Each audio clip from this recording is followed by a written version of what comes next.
This is a copyrighted audiobook production of Music, Silence, and Noise, authored by Mohammed Saad Riaz. All rights reserved.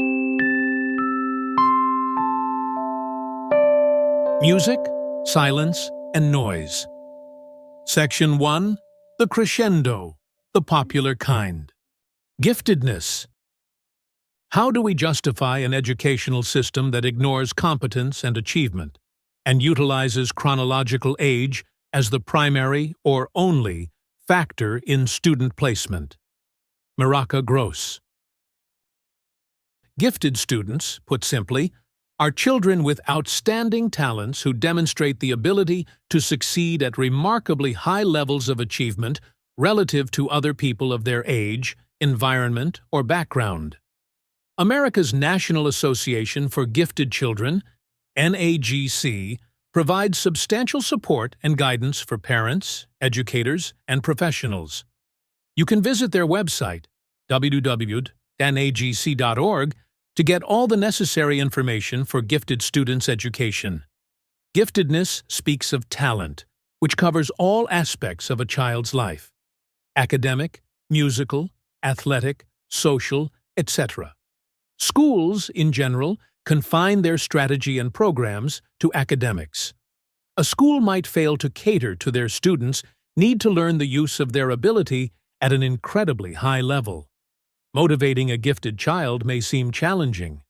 When any of your students scores 100% in an assessment, throws a hypothetical or philosophical question at you, tells you that they can play competitive chess, or demonstrate extracurricular abilities far beyond the expectation for their age group, doesn't it call to your attention? You know they are unique, and so you must tell them that they have extraordinary potential. You need to ensure that your classroom addresses the individual needs and strengths of such students to help them reach their potential.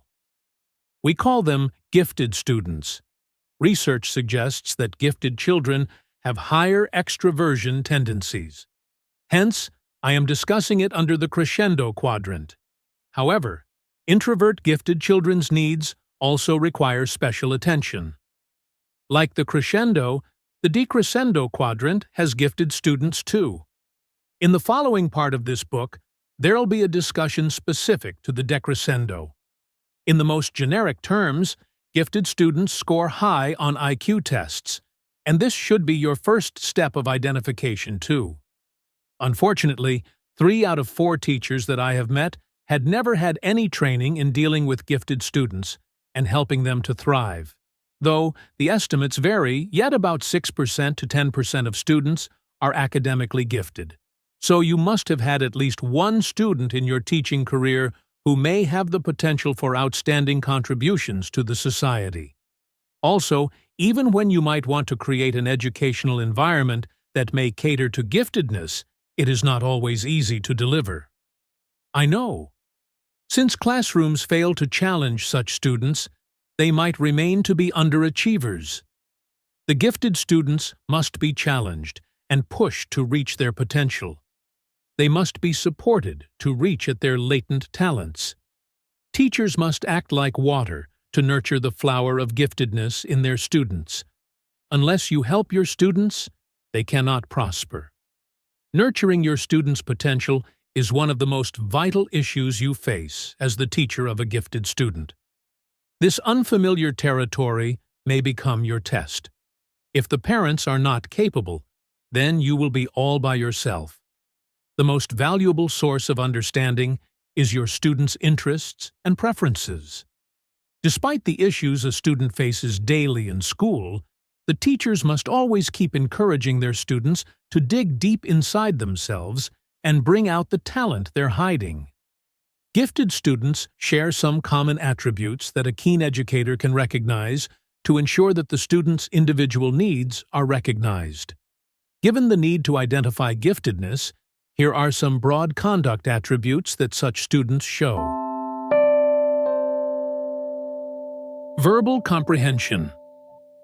It is observed that gifted children often begin communicating, I am not saying just talking, at an early age. They use vocabulary far beyond the expectation of their age. I can tell you that because I am raising a gifted child. At age 3, he had a fantastic vocabulary of expressing his feelings. He could surprise anyone with his word nuances and abstract ideas. Gifted kids are avid storytellers. These kids often choose their words carefully and tend to use a lot of them. My son also was used to get frustrated with children of his age who were unable to understand him. He was fond of holding conversations with older kids or adults. Memory retention. Gifted students are quick learners and are often able to retain information faster. They will remember things that they might have seen or heard only once. They can retain information for more extended periods than average children of their age. High memory retention, along with fast information processing, often means these children learn subjects at a rapid rate.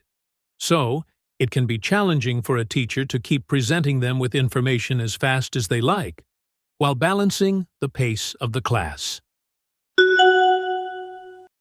High curiosity level. You will find that gifted students often demonstrate a higher curiosity level than their peers. It is not unusual to find a gifted student who knows the names of all the dinosaurs at a very young age. They ask probing questions. As a parent, I can tell you that it is challenging to keep feeding their curiosity, but I never stop. I get books for my son, take him to a library, or help him find facts on the internet all the time. Sense of humor. There is a strong relationship between intelligence and humor. You will notice that the Crescendo students have a great sense of humor. They enjoy puns and play with words that other kids of their age might ignore. Their company is enjoyable due to their subtle sense of humor and comic timing. Sense of justice. Gifted students can become great leaders, and that comes from their acute sense of justice. Their understanding of strong morality demands the conduct of high expectations of themselves and others. They have deep, intense feelings and reactions towards societal injustices. They often ensure that the right choices are made in many situations. They often compromise on relationships due to prioritizing what is right. Strong observation and imagination. You can observe that gifted students exhibit originality and vivid imagination in their artistic expression. They are unusually vigilant and manifest keen observation and are viewed as highly creative. Their attention span is often longer in the area of their interest. They also concentrate more on complex ideas. Gifted students can pick on details that other kids of their age generally miss. Problem-solving capabilities. Kids often find it difficult to break down complex problems. At an early age, they show interest in puzzles and number games. Gifted students are different. They talk more about solutions and show extraordinary problem-solving ability. Advanced cognitive abilities and the capacity for comprehending issues prove their potential of becoming future leaders. Simultaneously, a gifted student may likewise have the accompanying traits that can adversely influence their learning if their needs are not addressed. Effectively going off a task or a point, they often get easily distracted. However, if the distractibility is chronic, students must be tested for attention deficit disorder. Restless when not called upon in class, they often have something to add to your class session. Get exhausted easily.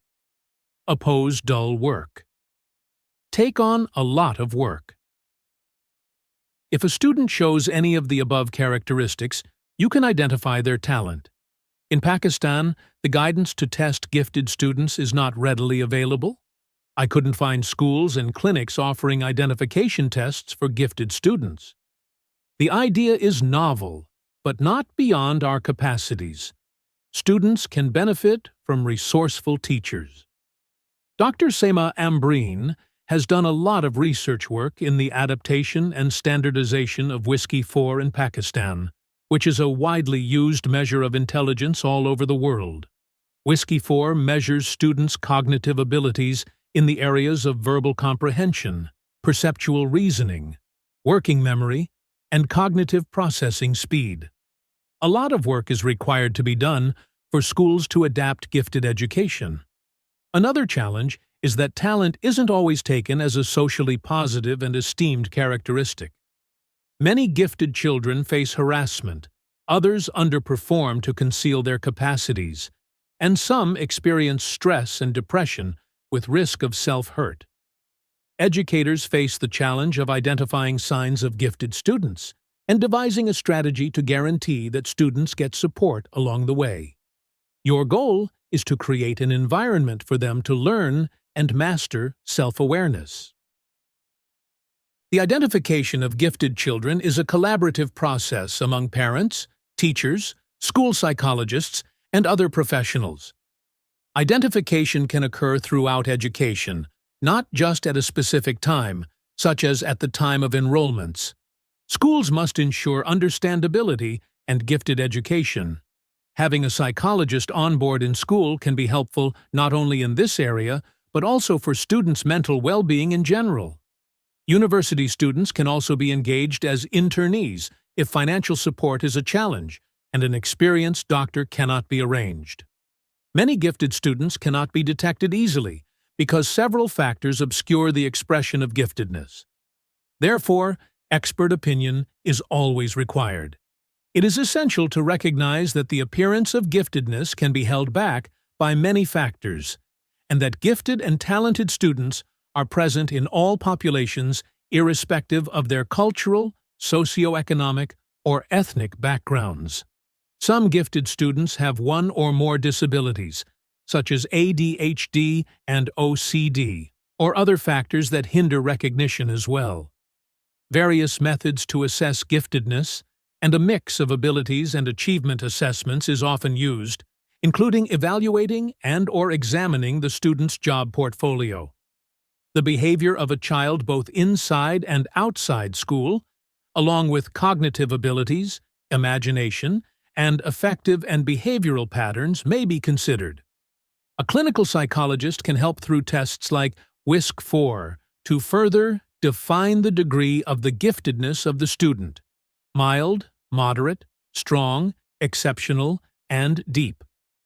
Locate the domain of the giftedness of the student: intellectual, social, artistic, perceptual, motor, or muscular control.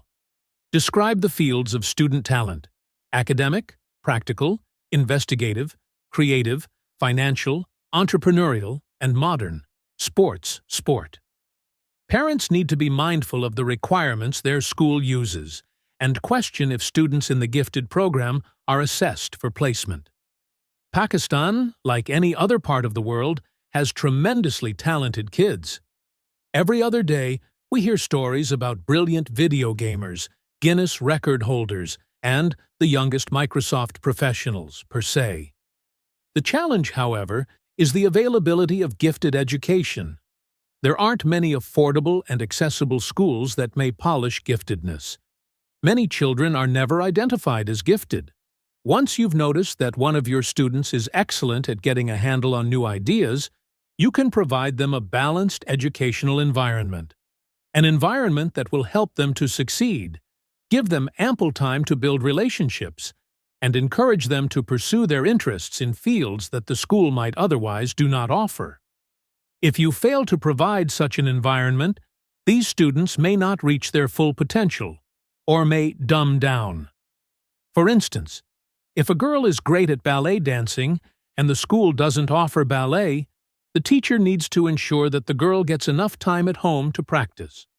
If not, and she's been burdened with homework assignments, she will not be able to reach her full potential. Alison Gopnik, in her 2016 book, The Gardener and the Carpenter, talks about parenting styles. When I expand her idea to include educators, the metaphors explain so much. When an educator is a carpenter, they focus their attention on shaping their students. Students are the material in hand, and teachers shape them into a final product that will fit the scheme they had in mind. They measure how well they did it by looking at the end product. it must be the same as what they wanted it to be. Here, deviation from the envisioned plan and messiness are the enemies, and focus is to remain at perfection and in control. However, when an educator is a gardener, they create a protected, nurturing space for their students. They treat students as plants and provide them the environment to flourish. Here, hard work goes into digging, planting, trimming, pruning, and watering. The gardener knows that every plant will behave differently. A plant that was supposed to be climbing the fence may remain at foot stubbornly. The color of flowers may not be what was expected, and that is okay. As Gopnik rightly said, and I quote, "The glory of a meadow is its messiness." So, instead of trying to make a particular kind of a student, our focus must be to provide a protected space full of empathy and stability in which all students can flourish. And so, gifted students can explore all the possibilities that the world around them allows. Rather than teaching them how to play, why not give them toys and see what they want to do with them? Rather than making them learn, why not let them learn? If you appreciate the ideas presented in this audiobook, please share it with your friends and family. Also, please subscribe to the channel and leave a comment. This will help the author to monetize this production. Thank you for your token of appreciation.